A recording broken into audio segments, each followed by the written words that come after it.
इसके अंदर एक कैविटी डालता हूँ जिसका रेडियस r/2 रखता हूँ, और ये बिल्कुल थोड़ा सा इसको और बढ़ाएंगे।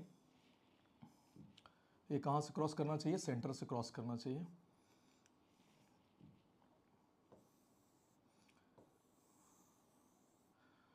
और मैं जो इसकी चर्चा किया था पहले वाला मास, वो मास हम लोग नहीं ले रहे हैं।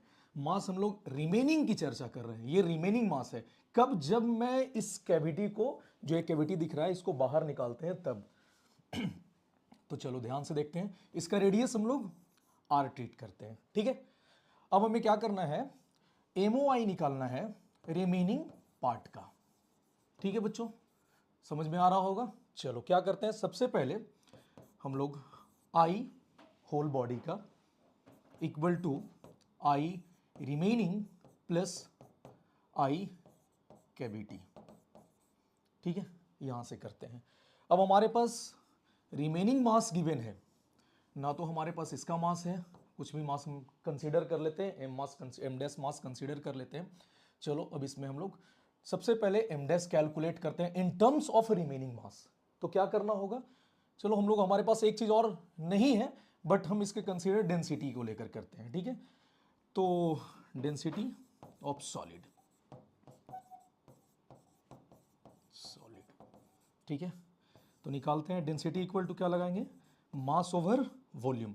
अब वॉल्यूम को कौन सा करना है बेटा? देखो ध्यान से, वॉल्यूम हम लोग क्या करने वाले हैं? वॉल्यूम हम लोग जो पहले वाला जो रियल सॉलिड है उसका, और जो कैविटी हमने निकाला है उसका वॉल्यूम को मैं माइनस कर देता हूं, मतलब टोटल में से, तो हमारे पास डेंसिटी आ जाएगा। तो मैं क्या करूंगा, ये आर रेडियस वाले को निकाल लेते हैं। 4/3 pi r cube minus of 4/3 pi r/2 power में q। यहां से हमें डेंसिटी मिल जाएगा। डेंसिटी कैलकुलेट करेंगे, 8m ऊपर चला जाएगा, 4/3 पाई आर क्यू यहां आ जाएगा, 7 इसके साथ मल्टीप्लाई हो जाएगा।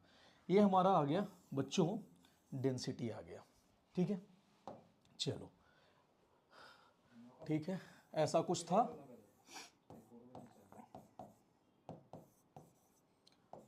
और ये यहां से क्रॉस कर रहा है। हमने डेंसिटी निकाला था, क्या आया था? 8m 7 multiply 4/3 pi r cube. अब एक चीज हम कर सकते हैं यहां पर, इस डेंसिटी को मैं इसके साथ, वॉल्यूम के साथ, इसके स्मॉल जो कैविटी है इसके वॉल्यूम के साथ यदि मैं मल्टीप्लाई करता हूं तो इसका मास आ जाएगा। और यदि इसका मास आ गया तो हम इसके रिमेनिंग जो मास थे, यदि मैं उसके मास के साथ ऐड कर देता हूं तो टोटल जो हमारा सॉलिड स्फीयर है उसका मास पता चल जाएगा। तो चलो देखते हैं। मैंने कंसीडर किया था एम डैश, ठीक है। डेंसिटी इसलिए हमने लिया बिकॉज सेम मटेरियल है, हमने सेम निकाला है। मान लो तुम्हारे पास एक केक है, उससे मैंने केक को निकाल लिया, काट लिया, तो भाई डेंसिटी तो वही है। तो चलो कोई फर्क नहीं पड़ेगा। चलो देखते हैं क्या करना है। डेंसिटी इंटू वॉल्यूम, वॉल्यूम किसका? छोटे वाले का। बहुत बढ़िया, आर पावर में क्यू, और यहाँ लगा दो 8। अब डेंसिटी पहले से निकाल के रखा था, चलिए यहाँ मिलाते हैं। So m dash equal to 8m over 7 multiply 4/3 pi r cube multiply 4/3 pi r cube over 8। चलो काटा पिटी करते हैं, इस 8 को 8 खा जाएगा, 4/3 खा जाएगा, बचेगा क्या बच्चों? बच गया, इसको हटाओ, m/7। इसका मतलब इसका मास कितना आ गया? m/7 आ गया। चलो अब हम बड़े वाले का मास निकाल लेते हैं, सॉलिड का, होल सॉलिड। चलो भाई ठीक है, कर दो। रिमेनिंग मास प्लस छोटे वाले का मास आया कितना? 7, और ये कितना हो गया बच्चों? 8m/7। चमका कि नहीं चमका? ठीक है, देख लो भाई। अब क्या करो, अब चलो ध्यान से देखो। अब तो ये मास वास का काम हो गया भाई। अब हमारा क्या बचा है? अब मेन जो है, अब हम लोग कैलकुलेट करेंगे। चलो कैलकुलेट करते हैं। क्या बताया था? बताया था आई ओ इक्वल टू, जो ओ से पास कर रहा है यहाँ पर, चलो वो छूट गया था, ले वो आ गया, आई कैविटी प्लस आई रिमेनिंग। क्या चाहिए था भाई? आई रिमेनिंग का माइनस कर दो, I cavity equal to I remaining. अब मुद्दा ये आता है, जरा यहाँ से कॉम्प्लिकेशन शुरू होगा, थोड़ा सा दिमाग की बत्ती खोल करके रखना। अब ये बड़े वाला के निकाल लो, ये कहाँ से पास कर रहा है भाई, सेंटर से पास कर रहा है, उसको डायमेट्रिक भी बोलोगे चलेगा, ठीक है। तो चलो क्या होता है सॉलिड स्फीयर का 2/5 mr² कर दिया माइनस।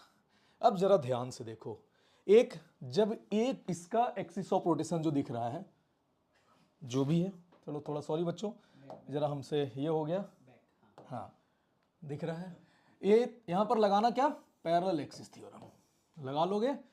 अब देख उसका मैं इधर कैलकुलेशन कर देता हूँ साइड में, नहीं तो चाहो तो मैं यहीं पर कर देता हूँ, थोड़ा सा फोकस करना, फोकस बने रहना चाहिए, ओके। अब देख ये हो जाएगा 2/5 mr²।